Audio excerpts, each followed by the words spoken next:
Mwaswera bwanji madzulo ano, madera ambiri amdziko muno sikuno kuzizira ndithu komabe kwamacha mmawa tembere mitambo kuyamba kusonkhana mwaso mvula yowaza madera chakumasana.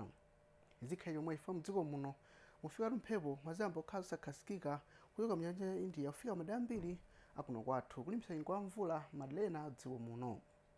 Usiku uno kukhala kuzizira ndithu madera ambiri komanso mitambo yochepa ingaoneke madera olengeka monga kudedza, kulilongwe komanso ku Kasungu.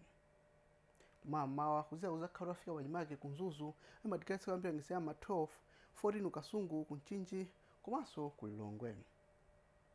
Dzuwa lizakhala kuonekatu mmawa madera ochulukira pa mdziko muno komabe kenako mitambo ya mvula izamba kusonkhana mdziko muno oti zamba kuwaza madera monga kulilongwe, kudedza, khatabe komanso kumangochi. Zimene zilingeso ya kumasana mvula imene zakhala kupitabe madera amdziko muno. Wazakhala kuwaza madera monga kunsanje, kwa Ngabu, kumangochi, madera achigawo chapakati monga kulilongwe, kunchinji, komanso madera achigawo chakumpoto monga kumzimba, kukhatabe komanso kuchitipa. Kenako kuzamba kutentha chakumasana madera oti kwa Ngabu madikalitsa kwambira ngisiyama 32 30 madera ambiri amphepete mwa nyanja.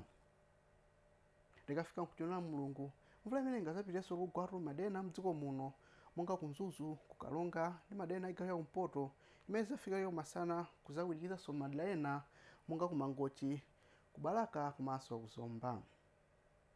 Ndipo mabanda kucha mwake kuzakhala kuzizira madera ena oti kudedza madikalitsa kwambira ngisiyama 14 17 kudomasi nthawi imwenso kunsanje kuzafundirapo. Zengo zomwezi siku abwino.